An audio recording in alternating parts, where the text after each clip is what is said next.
Brian Penn. I'm the chief instructor at Willow Tree Martial Arts. I also teach at British Jiu-Jitsu, which is in the East End of Toronto. We meet twice a week. For the last few years, the official self-defensive tool of British Jiu-Jitsu has been the sap or slapjack. The finest sap or slapjacks that we could find are made by Green Man Leather. These are a few samples of the ones that I have. We have the one with a double steel shank. We have one which is called the Little Bam Bam. My daughter has one of those. And we have a really big slapjack. And they're patterned after very classic slapjacks of the 1930s, 40s, and 50s. But there's a new player in town, and that is the Billy Jaxx. Now this is unique to Green Man Leather, and I'm just going to do a couple demos for you today. Okay? So the difference being here, let's put these ones down. The difference here is you can see the shape. The Billy Jaxx is a bit longer. It's certainly much heavier. It doesn't have the oval and oblong shape at the top, and it has a really, really nice brass ring at the bottom.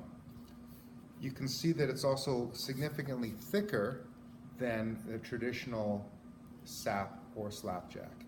It still has the bend in it, and it still has the rigidity when hitting this way.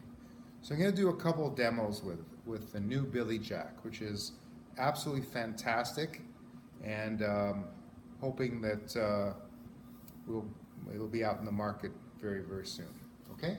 So let me just do a couple demos for you here. So the ring, you don't really want to put your finger in the ring. You're basically holding it, okay? So that the grip is not with your thumb like that. That's called a Hollywood grip. It's really a mountain grip here like this, okay? So now, the beauty of this, the Billy Jaxx, is you could use this side here, which has the give, or you can use this side here, which has much less give in it, okay? Now this is a very heavy impact weapon, and it's designed to hit mostly hard surfaces. So when you're talking about the body, you're talking about the head area is a hard surface, the hands are hard surfaces, even into the bones. The elbow is a hard surface, the clavicle is a really hard surface, and that's really what you want to be doing. Now, when you're hitting with your hands or with your elbows or with knees or such, typically the rule is hard on soft, soft on hard. So you hit hard surfaces with softer parts of your body, but the Billy Jaxx feels no pain. And so what you want to be doing is you want to be hitting the hard surfaces of the body. So I'm going to show you a couple demonstrations here. So number one, we're going into the side of the jaw, repeatedly into the side of the jaw. Okay? Now you can hit it with the flexible end, or you can hit it with the more rigid end. Okay? I suggest cycling in. Okay? Always using your hand to cover up. Okay? So that's the first demo. Okay? So we're cycling in using a downward motion or side motion or an angle motion. Okay?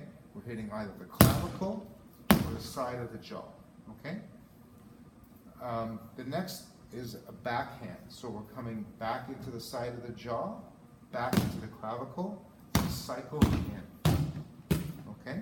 Now I'm not hitting this very hard. I don't want the dummy to fall over, but you'll be cycling in as hard as you can, over and over again. And you probably don't need to hit someone more than one time in the clavicle at full strength to break the clavicle, and certainly in the jaw. Okay?